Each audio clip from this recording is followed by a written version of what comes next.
I'm Rob Oliphant, Member of Parliament for Don Valley West, in the centre of Toronto. And in the summer of 2009, that people in Camp Ashraf were stormed by Iraqi forces who were meant to protect them.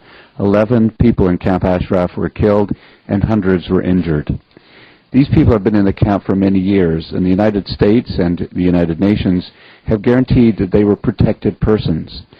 With the changing of the regime and the giving of powers to the Iraqi government from the United States, the Iraqis took on the promise and the pledge to keep people safe, to keep protected people in Camp Ashraf. We are realizing in the last year and a half that the Iraqi government cannot or will not do that.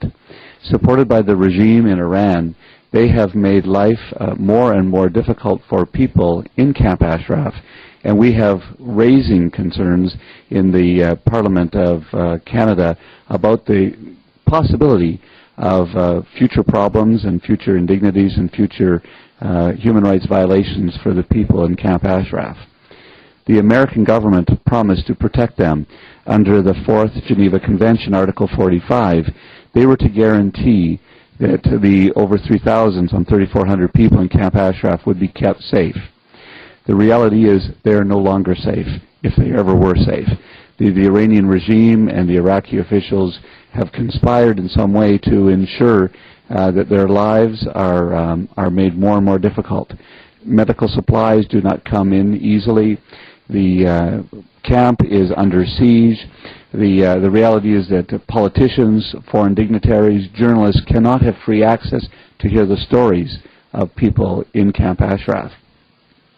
While this is going on, of course, the fight for freedom and democracy in Iran continues. These issues are interwoven.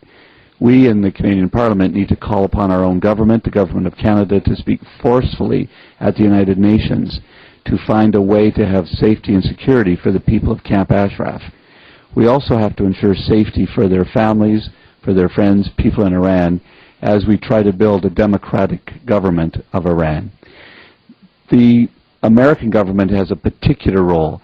Having had a historical relationship at Camp Ashraf, they need to once again assert themselves and ensure that people of Camp Ashraf are safe. Together, we in the Western world need to find ways to help the fledgling democratic movement in Iran continue to grow and build, so that all Iranians, regardless of their background, regardless of their political backgrounds or their ethnic backgrounds, have freedom and safety.